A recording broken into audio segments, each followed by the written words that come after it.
안녕하세요. 신사고 5-2 토론과 논증에 대해서 오늘은 설명을 한번 해보도록 하겠습니다. 여러분, 토론과 논증 같은 경우는 여러분들이 실제로 학급에서도 혹은 대회를 통해서 준비를 하면서 여러 번 겪어봤을 거라 생각이 되는데요. 요거에 대한 정확한 개념부터 한번 잡아보도록 하겠습니다. 토론이라고 하는 것은 찬성과 반대, 사회자의 입론에 대한 주제에 따라서 의견을 표시하고 상대의 의견을 논리적으로 반박하며 나의 주장을 내세우는 것을 토론이라 하고요. 토의 같은 경우는 사회자의 마찬가지로 사회자의 입론에 혹은 해결 방안에 따라서 요 내용을 어떻게 우리 궁극적으로 이상점에 도달할 수 있는지 절충안 같은 것을 만드는 것이 토론이라고 얘기를 할 수 있습니다. 아니 토의라고 얘기를 할 수 있습니다. 그래서 이 둘의 차이를 잡아가면서 우리 이제 논제와 쟁점에 대해서 더 나아가 논증에 대한 개념을 한번 잡아보도록 하겠습니다. 여러분, 토론에서 논제라고 얘기를 하는 것은 즉 주제라고 말하면 쟁점이란 토론에서 찬성층과 반대측에 대한 의견이 나뉘는 지점을 가리키는 논점이다라고 얘기를 할 수 있습니다. 자, 그래서 네, 그래서 토론에서 찬성측과 반대측의 의견을 나눈 지점을 가리키는 걸 논점이라고 얘기를 합니다. 이게 쟁점에 대한 필수적인 개념이에요. 그래서 토론의 논제는 어떤 사안이 참이냐 거치지 않냐를 다루는 사실 논제. 두 번째, 무엇이 옳고 그른지에 대한 가치를 판단을 나누는 가치 논제. 문제 해결 방안을 다루는 정책 논제라고 얘기를 했습니다. 자, 이렇게 세 가지 사실, 가치, 정책 논제 세 가지의 주제 방식이 있습니다. 그래서 논제는 어느 한편 유리하게 작용할 수 있는 가치 판단이 배제된 중립적인 표현을 사용하여 긍정의 평서문을 진술해야 된다라고 얘기를 할 수 있습니다. 내가 감정적이고 혹은 나의 주장만 펼친다라면 그거는 토론이나 논제의 입론이 아닌 억지 주장이 되겠죠. 그래서 정책 토론에서 현재 상태를 바꿀 수 있는 방향으로 논제를 진술해야 된다라는 것도 마찬가지로 중요한 얘기입니다. 비판은 있고 혹은 비판이라든지 비난이라든지 부정적인 입론만 내세우면서 거기에 따른 대안이라든지 제시 해결책을 내세우지 못한다라면 좋은 논제 정점이 될 수 없다라 보이겠죠. 자, 그래서 논증의 요소라는 것은 논증이란 개념이 나옵니다. 자, 여러 근거를 들어 자신의 주장이 참이라는 것을 증명하거나 설득하는 방법이다라고 얘기를 할 수 있으며 논증의 요소에는 화자가 제시하는 결론인 주장과 주장을 덧붙이라는 진술인 이유, 주장이나 이유를 뒷받침하는 객관적인 자료인 근거가 필요합니다. 그래서 우리 이렇게 3단 논법식으로 나는 주장을 하고요. 이런 이유에 근거까지 있어야 된다라고 얘기를 할 수 있습니다. 어느 것 하나 부실해서 빠진다라면은 제대로 된 논제를 잡았다라고 얘기를 할 수는 없을 것 같아요. 그래서 여러분 이 정책 토론의 원리 방법, 정책 토론이라고 얘기를 했어요. 그럼 즉 정책 토론이라는 것은 이 문제가 사타가 발생했을 때 어떤 해결 방안을 마련할 것인지 가장 합리적으로 찾아보자라는 거라 볼 수 있습니다. 자, 그래서 본문 내용 좀 읽어본다면은 사회에 문제가 발생했을 때 적절한 시기에 해결 방안을 마련하지 않으면 피해가 커져 심각한 상황이 발생하게 된다. 이때 공동체는 새로운 해결 방안으로 현재 문제를 충분히 해결할 수 있는지 해결 방안으로 말미암아 예상하지 못한 부작용이 발생하지는 않을지 등을 면밀히 살펴보아야 한다라고 얘기를 했습니다. 그래서 정책 토론의 본질적인 목적은 정책적 변화와 관련하여 중요하게 다뤄야 할 쟁점들을 찬성과 반대로 나누어 엄정하게 따져볼 수 있어야 된다는 게 즉 정책 토론의 배경과 목적이라고 얘기를 할 수 있겠죠. 그래서 자, 이런 것을 어떻게 입증해야 되는지 그리고 입증했을 때는 그거에 따른 근거 같은 거를 어떻게 증명해내야 되는지에 대한 내용을 한번 보도록 합시다. 자, 정책 토론의 논제는 현재 상태를 기준으로 하여 어떤 제도나 정책의 변화를 요구하는 것이다라고 얘기를 할 수 있습니다. 그래서 토론에서는 찬성층이 현재 상태에 대한 변화를 주장하므로 찬성층에서 입증해야 될 근거가 있는 거예요. 그래서 이때 입증의 책임이란 주장이 수용되도록 증명해야 하는 책임을 의미할 거고요. 그리고 반대 측은 찬성 측의 주장 쟁점에 따라 면밀히 검토하여 반박하는 역할을 맞는다라고 얘기를 할 수 있겠습니다. 그래서 주장만 하고 입증을 하지 않는 것은 무책임한 일이라고 할 수 있죠. 그래서 올바른 설득을 위해서는 자신의 주장에 대한 입증 책임을 지려는 태도가 필요하다라고 얘기를 했습니다. 그래서 자, 입증이라는 책임의 원리라는 거 다시 한번 정리해 볼게요.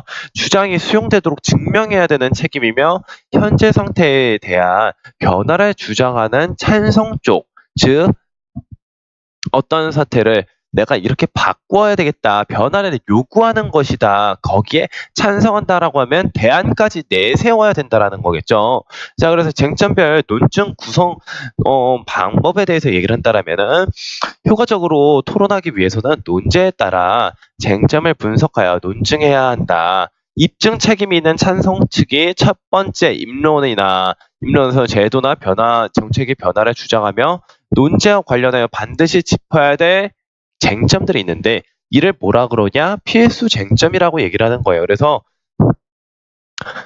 쟁점이라고 한다. 찬성 측 첫 번째 입론에서 찬반 양측이 공유해야 할 쟁점들이 언급되지 않는다라면 반대 측이 이에 관해 질문하고 반박할 수 있는 기회가 제한되어 중요한 사안들이 충분히 검토되지 않았다는 문제를 발생하기 때문에 어느 토론에서든 필수 쟁점을 다뤄줘야 되는 찬성 측의 입장 굉장히 중요하다라고 얘기를 할 수 있습니다. 그래서 정책 논제의 필수 쟁점은 다음과 같다라고 얘기를 할 수 있어요. 찬성 측은 현존하는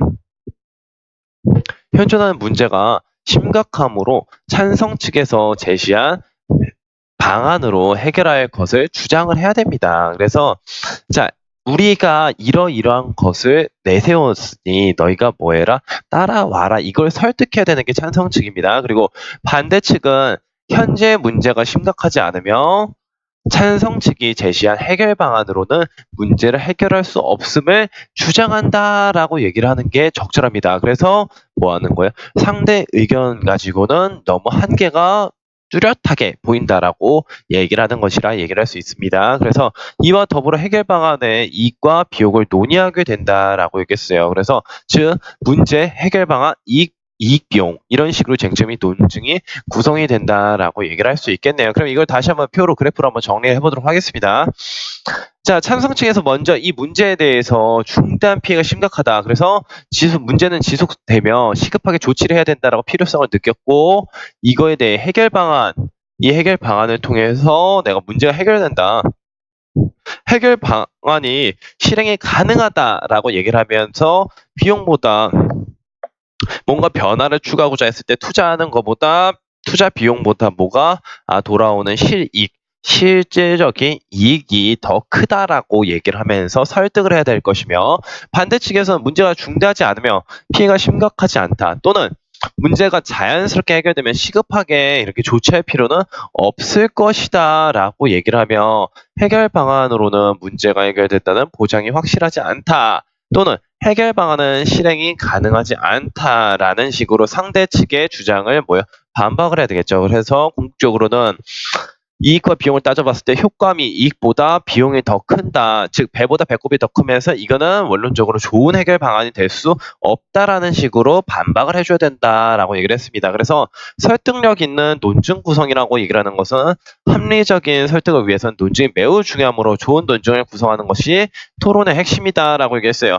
이유나 근거 없이 단순히 주장만 제시하는 경우라고 얘기를 했을 때는 설득력이 부족해요. 그래서 여러분들 지금 중학교나 고등학교에서 토론대회 같은 걸 해보면은 생각보다 근거 없이 이유 없이 주장만 내세우는 경우 억지를 부리는 경우가 많습니다. 하지만 이렇게 논리적으로 차분하게 반박하거나 설득력 있게 상대를 설득해보는 것도 좋은 경험이라고 할 수 있겠죠. 그래서 자 2번 단원 집중해서 잘 들어봅시다. 그랬을 때 설득력 있는 논증을 하기 위해서는 다음과 같이 주장을 분명하게 진술하고 그 진술을 뒷받침할 수 있는 구체적인 이유를 근거에 제시해야 된다라 할 수 있습니다. 그래서 예를 들어서 자 가상의 공간에서 언어 폭력에 대한 대책이 필요합니다. 이유는 인터넷상에서의 폭언이나 욕설 등이 심각한 수준이다. 근거는 자, 한국청소년정책연구원의 설문조사에 의하면 가상 공간에서의 언어적 폭력을 경험한 중고생이 27.7%나 됐다. 이런 통계, 이유에 대한 객관적인 자료, 근거가 있어야 되는 거겠죠. 자, 이런 식으로 주장과 이유, 근거까지 뒷받침해야만 설득력 있는 논증 구성이 될 수 있을 거라고 얘기를 합니다. 자, 그래서 우리 실제 하나에서 토론에 대한 사례를 들어가 보면서 얘기를 더 진행을 해보도록 하겠습니다. 자, 설탕세를 부과해야 된다라고 하는 이런 논제가 나타났네요. 그러면 한번 내용을 들어가 보도록 하겠습니다. 사회자, 안녕하십니까. 오늘 토론의 논제는 설탕세를 부과해야 한다입니다. 그러면 이 설탕세를 부과해야 된다는 것이 뭐겠어요? 토론의 논제라고 얘기를 할 수 있겠죠. 그래서 최근 설탕과 관련해 건강 문제가 대두되면서 현상으로 나타나면서 설탕에 대한 세금을 부과해야 된다는 입장과 이에 반대하는 입장이 팽팽히 맞서고 있습니다. 오늘 네 분의 토론자를 모시고 이와 관련해 토론해 보도록 하겠습니다. 먼저 찬성층의 첫 번째 토론자 입론을 시작해 주세요. 즉 반대신문식 토론이라고 얘기를 할 수 있겠죠. 그래서 이 반대신문식 토론 같은 경우는 교차식으로 입론과 반대라고 얘기를 할 수 있습니다. 그래서 입론, 반대신문, 그리고 반박 이렇게 한 번씩 한 세트를 이뤄진 다음에 상대 쪽에서 다시 반대 측에서 입론, 반대신문, 반박 이런 식으로 구성이 됩니다. 자, 그래서 찬성이 먼저 입론을 시작합니다. 어떤 식으로 입론이 되는지 우리 한번 주요하게 해석을 해보도록 하겠습니다. 자, 먼저 본격적인 토론에 앞서 논제와 관련된 개념을 정의하고자 합니다. 아주 좋아요. 설탕세란 개념을 정의하고 있습니다. 과일과 같은 천연당을 제외하고 설탕이나 액상과당 같은 당이 함유된 식품의 당 함유량에 따라 차등을 두어 부과하는 세금이다라고 얘기를 할 수 있습니다. 자, 그래서 설탕세에 대한 개념을 정의를 했고요. 여기에 대한 문제로는 자, 최근 당 섭취 증가에 따른 건강 문제가 심각하다. 즉, 당으로 인해서 설탕으로 인해서 사회 전반적인 이익에 해치고 있다. 그렇기 때문에 당 섭취는 각종 질병 발생의 위험을 높인다라고 얘기했어요. 근거는 뭘까요? 이유가 나왔어요.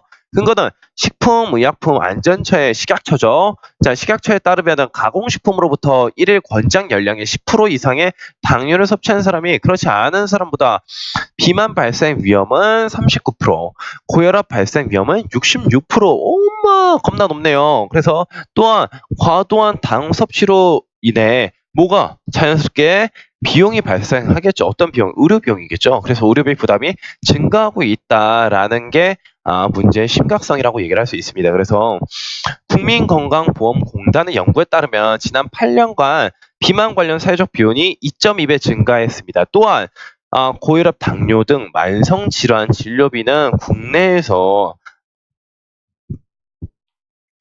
국내의 전체 치료 비중의 35% 차지하다라고 얘기를 했습니다. 굉장히 심각한 문제죠. 그래서 이러한 추세라면 당 섭취에 따른 문제가 점차 커질 것이므로 조치가 시급하다, 필요성이 있어요. 그럼 이걸 어떻게 조치를 해야 되고 어떻게 해결해야 되냐 본다라고 한다면은 이 문제를 해결하기 위해서 저희는 설탕세 부과를 주장합니다. 그래서 설탕세를 부과하려면 가격이 오른 당 함유 식품의 소비가 감소해 국민 당 섭취량이 자연스럽게 줄어들게 될 것이다. 즉 비용을 물린다면은 누구나 다 먹지 않을 거고 조금은 줄일 것이다 라고 얘기를 할 수 있겠네요. 그래서 식품 제조업체는 제품 가격 상승과 그에 따른 소비 감소를 피하기 위해 자연히 식품에 첨가하는 당을 줄이게 된다라고 얘기를 했습니다. 자, 그래서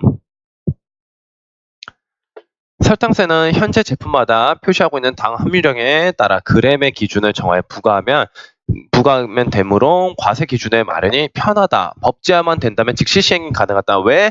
요거의 현실 가능성에 대해서 얘기를 하고 있는 게 당류는 지금도 뭐든지 어떤 식품이든 다 표기를 하게 돼 있습니다. 그렇기 때문에 당류의 함량에 따라서 세금을 매기는 게 그렇게 어려운 기준이 아니다. 즉 법안만 마련이 된다라면 당장이라도 시행할 수 있다라는 게 해결 찬성층의 입론의 주장이고 시고요. 그래서 이거 비용에 대해서 따져본다라면은 자, 설탕세를 부과하면 우선 비만, 당뇨병 등 질병을 예방하여 국민 건강 증진에 도움이 된다. 또한 질병 관리에 드는 비용을 줄일 수 있어 가정 경제 및 국가 재정에도 도움이 된다라는 거예요. 그러니까 즉 사회적 비용이 줄어들기 때문에 이는 사회 전체에 이익으로 가져올 것이다. 그래서 이처럼 설탕세는 법제화 비용, 즉 이 비용보다 질병에 따른 사회적 비용 절감이 효과가 크므로 반드시 도입해야 된다. 생각보다 논리적으로 잘 썼죠.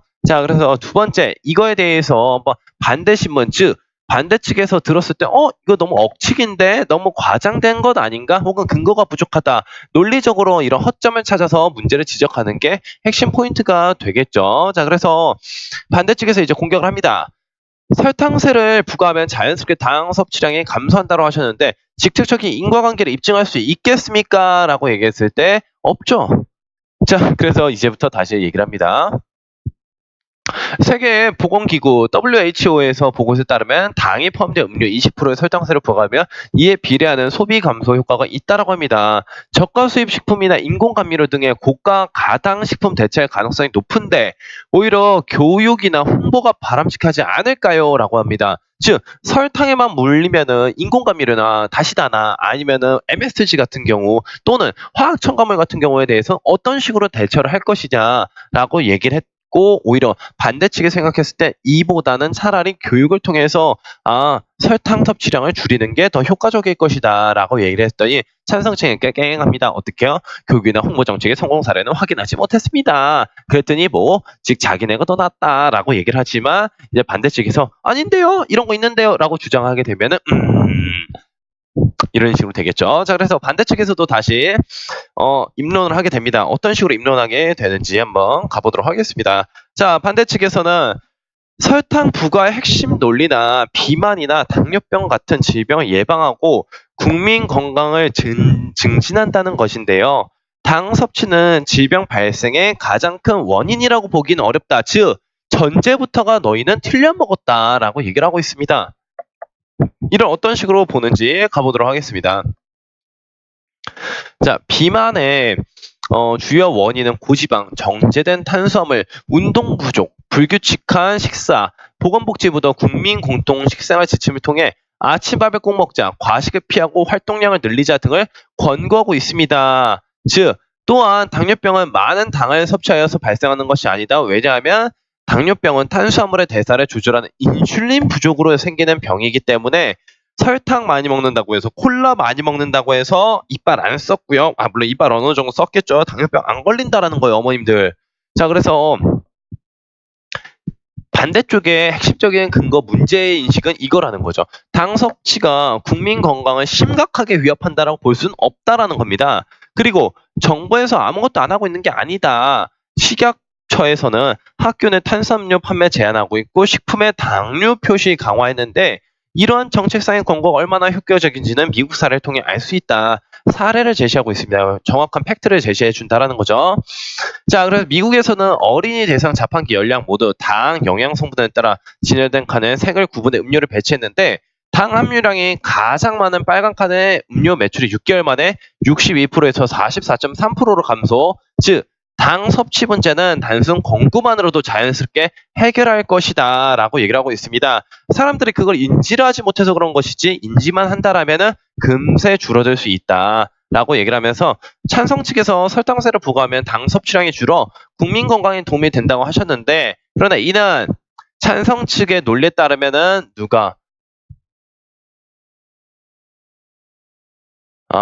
나트륨 과다 섭취 문제와 관련해서 소금세를 부과하는 등 건강에 악영향을 미친 모든 식품에 세금을 부과해야 되는데 이는 현실적으로 불가능하다. 즉 생각해보면은 비만을 만들어내는 게 꼭 당류만 문제는 아니란 말이에요. 지방도 문제가 될 수 있고요. 탄수화물도 너무 과다 섭취하게 되면 탄수화물 중독도 만들어진다.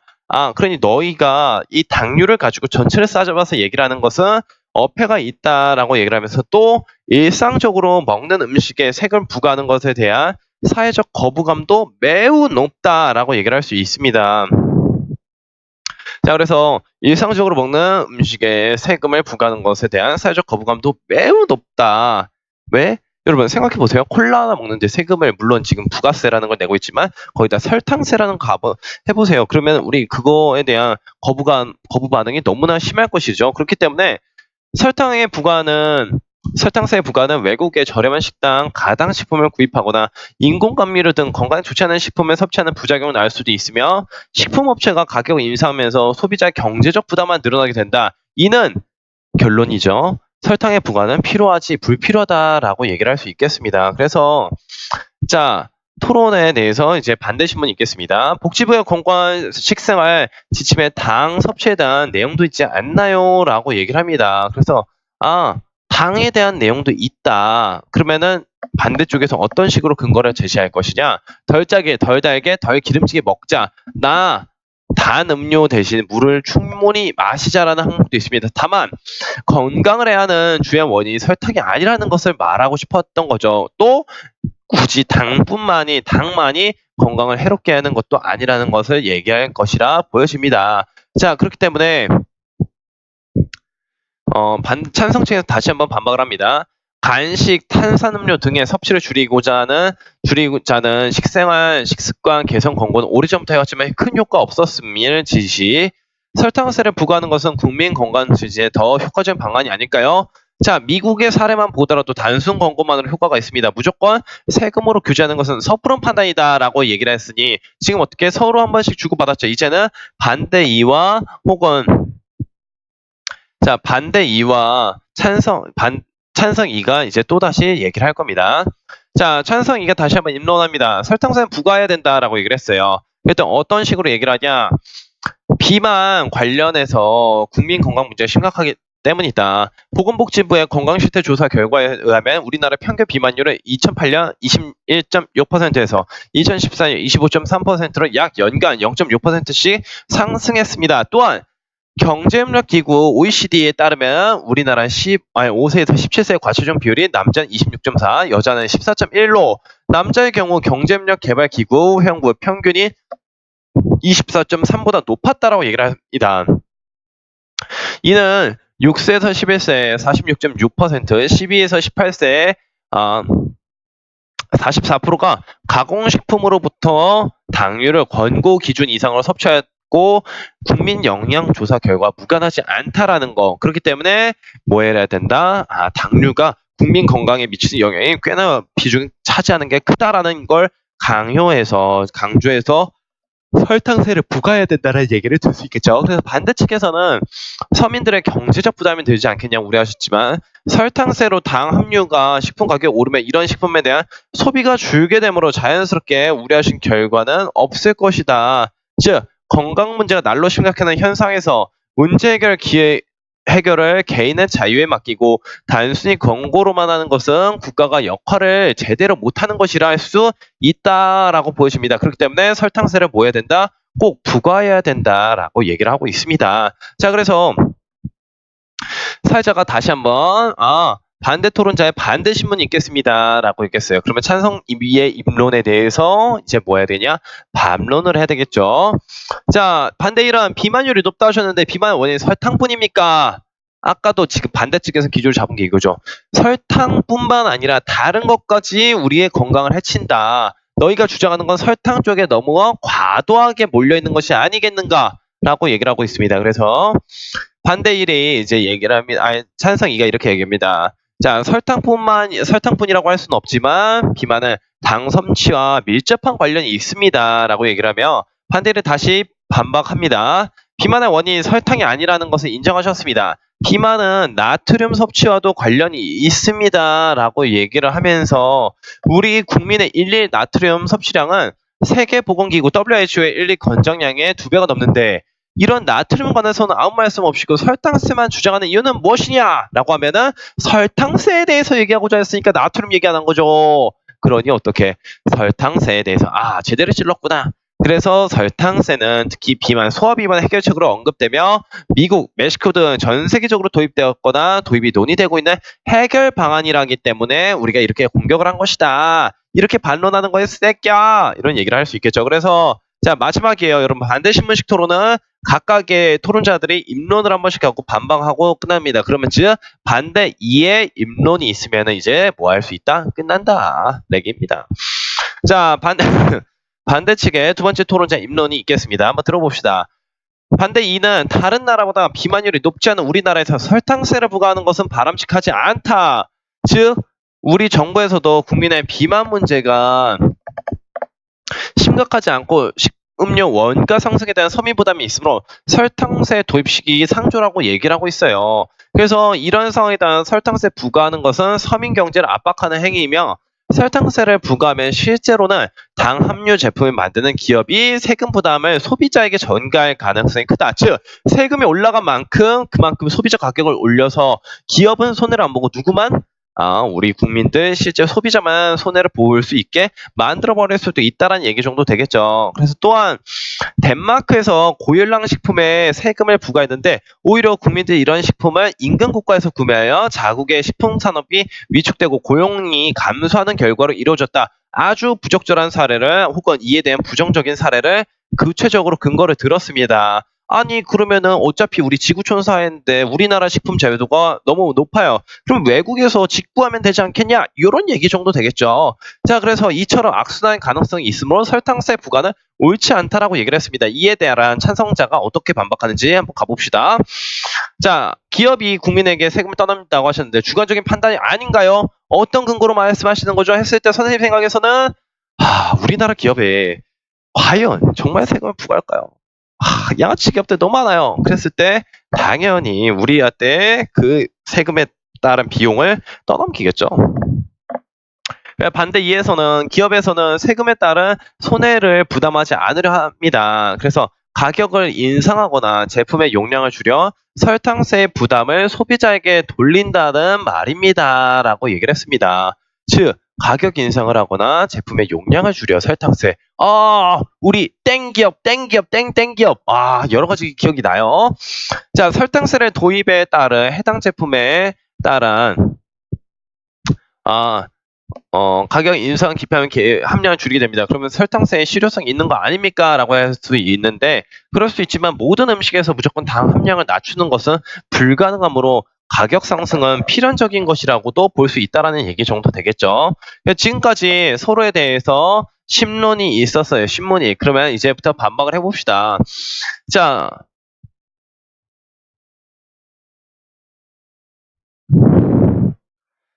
반대 측에서 과연 설탕을 규제하는 것만이 건강을 관리하는 유일한 길일까요? 라고 얘기했을 때 아닙니다. 올바른 식습관과 규칙적인 생활 습관이 먼저입니다. 즉 설탕 섭취를 바르게 할 수 있도록 홍보하고 교육하는 정책을 시행해야 된다라고 얘기를 하고 있습니다. 그래서 설탕세 부과에 따른 반대측의 대안이 제시되는 것이겠죠. 그래서 권고도 하기 전에 강압적으로 세금을 부과하는 것은 서민의 경제적 부담을 키우는 정책이 아닌가 싶습니다. 그래서 덴마크, 멕시코 등의 설탕세 같은 제도를 도입하였지만 모두 부작용을 겪었고 2014년 유럽 의회 EU가 아니라 EC입니다.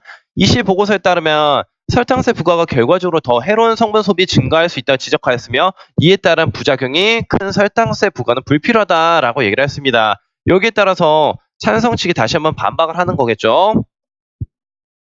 자, 그랬을 때 반대 측에서는 설탕세가 서민 경제 부담을 높인다고 하셨습니다. 물론 단기적으로 보면 그럴 수 있지만 앞서 말씀드린 것처럼 당이 함유된 식품의 식품의 섭취는 비만, 당뇨 같은 건강 문제와 직결됩니다. 설탕세를 부과하면 당이 함유된 식품의 소비가 줄어들기 때문에 질병 발생 위험이 낮아지고 장기적으로 의료비 부담이 줄어 이익이라고 하는데 허점이 있죠, 분명. 반대 측에서 설탕세 도입의 시기상조라고 하셨는데요. 이 시기상조라는 말은 우리나라의 비만율이 일정 수준을 넘는다면 설탕세 도입이 필요하다라는 것을 전제로 알고 있습니다. 따라서 반대 측도 설탕세 필요성을 인정하는 것이라고 볼 수 있으며 당 섭취량이 심각한 수준으로 증가하기 전에 설탕세를 부과해야 미래의 건강한 문제가 심각해지는 것을 예방할 수 있다라는 것을 얘기하고 있습니다. 자, 그래서 이런 두 번째 반박이 일어날 수 있어요. 그럼 찬성 1과 반대 2가 있으면 이제 반대 2와 찬성 2가 얘기를 합니다. 설탕세는 사회적 부담을 서민에게 떠넘기는 행위다. 비만은 식습관의 변화, 운동 부정, 환경 등에서 비롯되는 화해적 문제, 개인적 차원의 문제가 아니라는 거예요. 그래서 세금을 통해 이를 해결하는 것은 사회적 문제를 서민의 책임으로 돌리는 것이다. 이건 바람직하지 않다라는 거죠. 또한 이러한 방식으로 정부가 세금을 늘릴 가능성이 있습니다. 설탕세는 아까 논의됐던 소금세와 순차적으로 부과되겠죠. 세금이 늘어나면 서민 경제의 위험이 어려워지고 그에 따라 기업의 수익도 감소하며 일자리도 줄어들게 된다. 즉 경제적인 측면에서 심각한 부작용과 비용이 발생하게 된다라는 걸 알 수 있습니다. 즉 설탕세 부과보다는 건강에 대한 홍보와 교육을 강화하고 당 함유 식품은 과도한 광고 규제를 하는 것이 더 효과적인 실효성이 있다라는 것을 얘기를 하면서 자 마지막 이제 반박입니다. 그래서 찬성이가 얘기를 합니다. 설탕은 질병 발생의 큰 원인이라는 점을 앞에서 말씀드렸습니다. 설탕세를 통해 당 섭취에 대한 조치를 취하지 않는다라면은 추후 보건 관련 사회적 비용이 굉장히 늘어날 것이다. 반대 측은 단기가적인 것이만 숲을 보지 못하고 나무만 보고 있다라는 얘기겠죠. 그래서 추후 보건 관련 사회적 비용이 굉장히 늘어날 것이다. 반대 측에서 세금 부과가 국민에 대한 압박이라고 말씀하시는데 세금은 국가가 자국민을 위한 정책이나 사업을 시행하기 위해서 부과하는 것이다. 설탕세는 국민의 종합적인 건강 증진 및 복지 확대 목적으로 하므로 이를 압박하는 것이라 생각하기엔 무리가 있다. 그렇기 때문에 우리나라의 설탕세는 예방의 성격이 강하고 현재 우리나라 12세에서 18세의 청소년의 당뇨 섭취량은 2013년 식품의약품의 안전처의 국민건강영양조사 통계 기준에 81.4g으로 세계보건복지 WHO 권고 기준 50g에 상당히 초과했다. 당장 비만율이 높지 않으니 괜찮다면 무시하기는 어렵다라는 거죠. 이렇게 늘고 있으니 우리가 준비하지 않으면 어떻게 된다? 돼지 새끼들 된다라고 얘기를 합니다. 그래서 당장 비만율이 높지 않으니 무시해도 괜찮다는 건 어폐다. 그렇기 때문에 미래 건강을 위해서 설탕세 즉시 도입해야 된다. 자, 양측의 의견을 이렇게 모두 들었고요. 오늘 토론을 마치면서 어디 쪽의 음론이 더 주장이 타당한지에 대해서 여러분들 개인의 가치 판단을 맡기겠고 이 반대 신문식 토론이라는 것에 대해서 얘기를 하면서 다시 한번 정리해 보도록 하겠습니다. 자, 찬성 측에서 먼저 입론을 합니다. 당 섭취 증가로 질병 발생 위험이 높아지고 의료 비담이 커지면서 문제를 제기했고 당 섭취 감소 해결 방안 설탕세 부과. 설탕세 부과는 건강 증진에 경제에 따라 국가 재정 등에 다양한 도움이 될 것이다 라고 했더니 반대 측에서 뭐라고 얘기를 하냐. 설탕세와 당 섭취 감소의 인과관계를 묻고 실효성에서 제시를 한 뒤에 의혹 제기를 한 다음에 반대일이 입론을 합니다. 그랬더니 어떻게 대답을 하냐. 당 섭취는 질병 발생의 가장 큰 원인 아니면 단순 권고로 해결이 가능하다.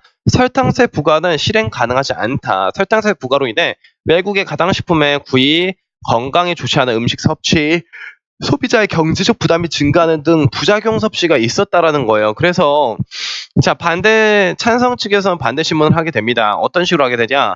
자 반대 측이 제시한 근거 자료에 설탕 섭취 관련된 내용이 있음을 지적하고 식습관 개선 권고가 효과적이 없음을 얘기를 합니다. 그래서 찬성 측의 입론은 뭐 하게 되는 것이냐? 비만 관련 건강 문제가 심각하다는 것을 설탕세로 부과 필요성을 얘기를 하고 설탕세로 서민 경제적 부담이 늘지 않으며 단순 권고만으로 하는 것은 국가의 역할을 제대로 수행하지 못하는 것이다 라고 얘기를 하면서 자 반대일이 다시 한번 반박을 합니다. 비만의 원인이 설탕뿐인지는 질문함. 나트륨 문제인데 설탕세만 주장하는 것도 어폐가 있다. 그래서 반대 이의 입론은 비만 문제가 심각하다고 생각하지 않고 서민 부담이 있으므로 설탕세 도입은 시기상조임을 강조하며 설탕세 부과로 예상된 부작용을 제시한다라고 얘기를 했습니다. 그래서 찬성 2에서 반대 신문을 하게 됩니다. 기업이 소비자에게 세금을 전가한다라는 주장에 대한 객관적인 근거를 요구할 것이며 설탕세의 실효성을 강조하며 이에 대해 질문을 하기 시작하겠죠. 그래서 다시 한번 반박이 이어지게 됩니다. 어떻게 반박이 이어지냐? 먼저 올바른 섭취를 홍보해야 되고 교육해야 된다. 설탕세는 부작용이 굉장히 크다. 그래서 찬성 1에서는 설탕세 부과는 장기적 이해로 이익이 있을 것이다. 반대 측의 시기상조라는 말은 설탕세의 필요성을 인정하는 것이며 설탕세 부과로 미래 건강 문제를 예방할 수 있다라고 보여집니다. 그래서 반대 이에선 반박을 합니다. 비만과 같은 사회적 문제를 서민의 책임으로 돌리는 것은 바람직하지 않으며 설탕세는 경제적 차원의 부작용이 크므로 다양한 실효성 있는 방안을 시행해야 된다라고 얘기를 하고 있습니다. 그래서 찬성 2는 반박합니다. 설탕세를 부과하지 않을 경우 보건 관련 사회적 비용이 증가할 것이며 설탕세는 국민 건강 증진의 복지 확대 목적으로 하고 있고 설탕세의 미래 건강 예방하고 있다. 자, 요런 식으로 지금 논제에 대해서 논증이 왔다 갔다 하고 있습니다. 그래서 여러분들 요 내용들 핵심적인 내용들 다시 한번 정리해 보면서 누구의 주장이 어떤 식으로 우리가 토론이 이루어지는지에 대해서 얘기를 한번 해보시면 좋을 것 같습니다. 자, 그래서 오늘 이제 여기까지 설명드리라 이 영상 보시느라 모두들 고생 많으셨습니다. 그럼 안녕.